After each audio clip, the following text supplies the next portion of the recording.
Hello, in today's video I am going to run through a quick settings guide for Warzone Mobile. If you guys are new, make sure to drop a like on this video, subscribe to the channel, both those things do help me out a ton. Let's hop right into the first category, which is controls. The first thing that is going to automatically be set onto is auto fire, so you're going to want to change that to manual fire.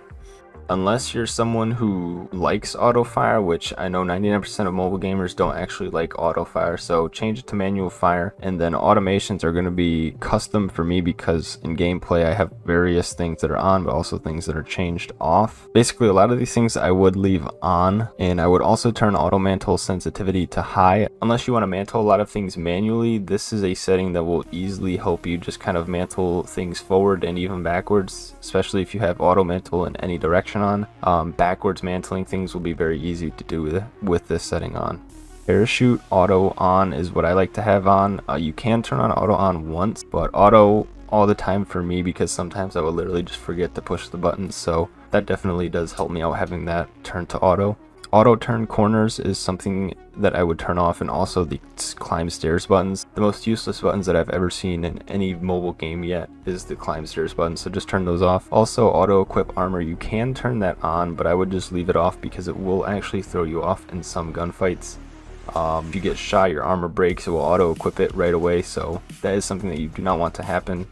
Also, the auto turn corners is something that is just kind of really annoying for me personally because it will just throw off how you're swiping your screen and things like that if you are around a corner. So turn that off. Weapon mount delay, I actually forgot to turn that to short, but have that on short just so that you don't mount or unmount super slowly. Always sprint is something that you can have on if you want to have it on. I don't personally have it on because it's not something that's super important to me. There is gyroscope in this game, so if you do play with gyroscope, it is in the gameplay category of controls, so you can go ahead and turn that on. Also, the vehicle controls is in this setting category, and I personally like stick over arrows just because the arrows sometimes don't really work like they should, so the stick will always work like it should, but again, that's really up to you. The actual HUD itself, this is my HUD, but again, you don't have to copy this. This is kind of a 3 to 4 finger HUD, but I do use triggers right here for these two buttons. So you could make the shoot button bigger right there or something if you don't have triggers. For the interface, you can have hit marker display on. You can also leave it off if you want, if you're trying to play hardcore, but I would just leave it on, and the ammo counter can also be integrated, which basically kind of puts the ammo counter inside of your gun, as you see right there, instead of on the outside. I personally kind of like it on the outside, but this really doesn't matter. This is completely up to you. If you don't want to auto sprint and you just kind of want to have your joystick, auto sprint lock is going to be something that you want to turn off, but I like having auto sprint as an ability, so I leave it on.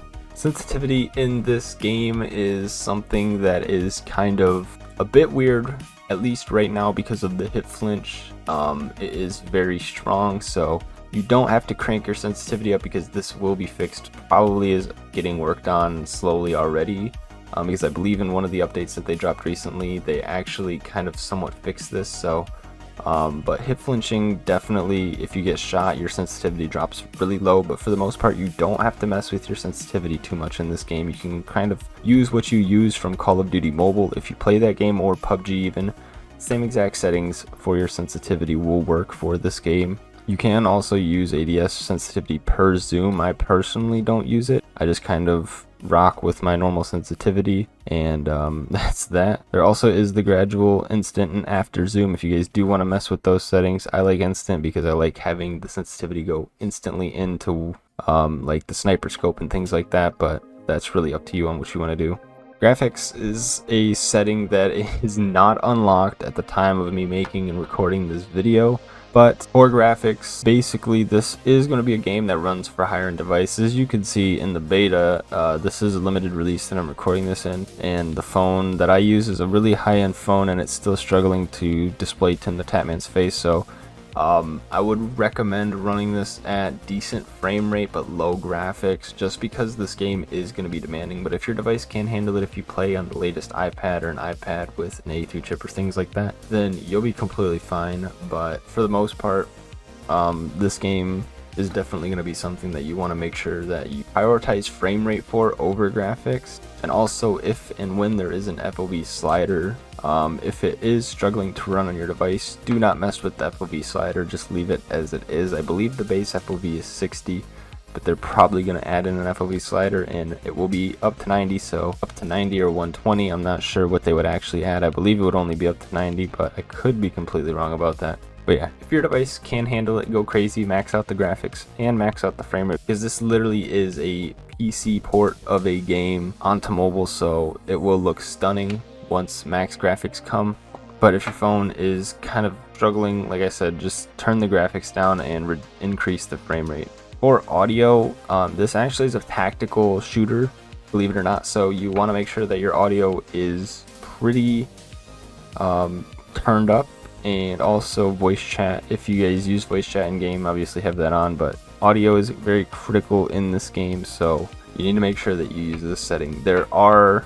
You definitely need to make sure that you have your audio turned up, especially because there are no footstep indicators in this game, so the only way that you are actually going to get footsteps is through hearing them.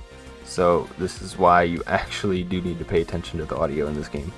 With that though, that is going to wrap up my settings guide for Warzone Mobile. If you guys did enjoy, remember to leave a like, comment, and subscribe on this video. It helps me out a ton. I appreciate you guys dropping in for it. That is all I have though for today. Have a good rest of the day.